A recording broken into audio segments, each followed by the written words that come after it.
میرے بھائی خواجہ غریب نواز کو کون نہیں جانتا ہے، کتنا بڑا ان کا مرتبہ ہے۔ سید امین القادری صاحب نے بیان میں بتایا ہے، بیان پورا سنیں، ویڈیو کو ابھی آگے شیئر کریں۔ دین کو پھیلانا صدقہ جاریہ ہے انشاءاللہ۔ اجنبیوں کو نوازنے والے، پردیسیوں کو نوازنے والے، تو ایک وجہ یہی، اور پھر یہاں لوگ کہتے ہیں غریب نواز تو صرف اللہ ہو سکتا ہے۔ آپ مجھے بتائیں، بے شک غریب نواز اللہ ہے، بندہ نواز اللہ ہے، غوث اللہ ہے، داتا اللہ ہے، مولانا بھی اللہ ہے، لیکن اگر آپ کو یہ تکلیف ہے کہ ہم غریب نواز اللہ کو کہہ کے مشرک ہوتے ہیں، یا داتا اللہ کو کہہ کے مشرک ہوتے ہیں، یا غوث اللہ کو کہہ کے مشرک ہوتے ہیں، تو یا معاذ اللہ جو ہے وہ آپ یہ بات لاتے ہیں کہ آپ نے داتا اللہ ہے، بندے کو کہاں مشرک ہو گیا، اللہ جو ہے وہ غوث ہے، بندے کو کہاں مشرک ہو گیا، تو اسی طرح تو مولانا بھی اللہ ہے۔ اگر آپ نے بندے کو مولانا کہا تو پھر آپ بھی مشرک ہو گئے، اس کا مطلب کوئی بچہ ہی نہیں۔ تو جو مولانا کی تعویل آپ کرتے ہیں، وہیں پر غوث اور داتا کی تعویل ہمارے لیے بھی کر لیا کریں، ورنہ آپ تو شرک کا فتویٰ اگر لگاتے رہیں گے تو شرک سے دنیا کا کوئی انسان نہیں بچ سکے گا، نہ آپ مومن رہ سکیں گے، نہ اور کوئی مومن رہ سکے گا۔ تو میرے پیارے آقا صلی اللہ علیہ وآلہ وسلم کے دیوانوں، ایسا نہیں ہے۔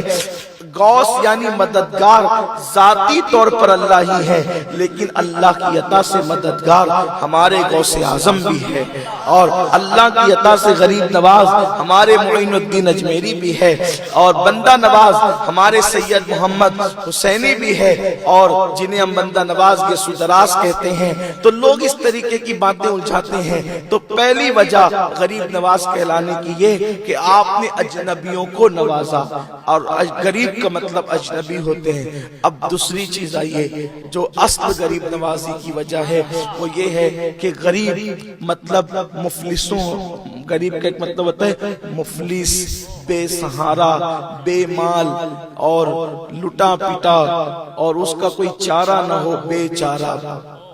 اب آپ کہیں گے کہ بھئی غریب نواز کہتے ہیں تو پھر یہاں مالدار لوگ بھی تو رہتے ہیں، تو ان کو وہ نہیں نوازتے، صرف غریبوں کو نوازتے ہیں۔ تو پہلی بات یاد رکھیں، ایک بندہ ہے جو کروڑ پتی ہے، اور دوسرا بندہ ہے جو ہزاروں کا مالک ہے، تو کروڑ پتی کے مقابلے میں ہزاروں روپے رکھنے والا غریب کہلائے گا۔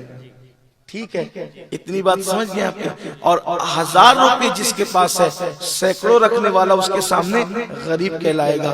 اسی طریقے جس کے پاس سینکڑوں ہے تو چند روپے رکھنے والا اس کے سامنے غریب کہلائے گا، یعنی جس سے جس کا مال کم ہوگا اس کے مقابلے میں وہ غریب ہوگا۔ تو اب سرکار غریب نواز کے آستانے پر بادشاہ بھی غریب ہے۔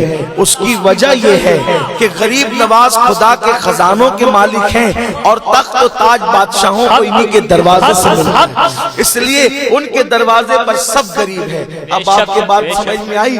جو لوگ اپنے آپ کو بہت مالدار تصور بھی کرتے ہیں وہ بھی غریب ہے، اس لیے کہ وہ بھی جھولیاں۔ محمود غزنوی، اللہ اکبر، محمود غزنوی اگر مصطفیٰ جان رحمت صلی اللہ علیہ وسلم کی بارگاہ میں جھولی پھیلا کر کھڑا ہے تو لوگوں کے سامنے وہ بادشاہ ہے، مگر مصطفیٰ جان رحمت کے دروازے پر تو وہ بھکاری ہی ہے نا۔ کیوں اپنی گلی میں وہ روادار صدا ہو جو بھیک لیے راہ گدا دیکھ رہا ہو، اور آتا ہے فقیروں پہ انہیں پیار کچھ ایسا کہ خود بھیک دے اور خود کہے منگتا کا بھلا ہو، اور منگتا تو ہے منگتا دکھا دے، منگتا تو ہے منگتا کوئی شاہوں میں دکھا دے، جس کو میرے سرکار سے ٹکڑا نہ ملا۔ سبحان اللہ۔ تو ان کے دروازے پر تو سبھی بھکاری ہیں، سبھی غریب ہیں، تو غریبوں کو نوازنے والے، یعنی جو نعمت جس کے پاس نہیں اس کو وہ نعمت دینے والے۔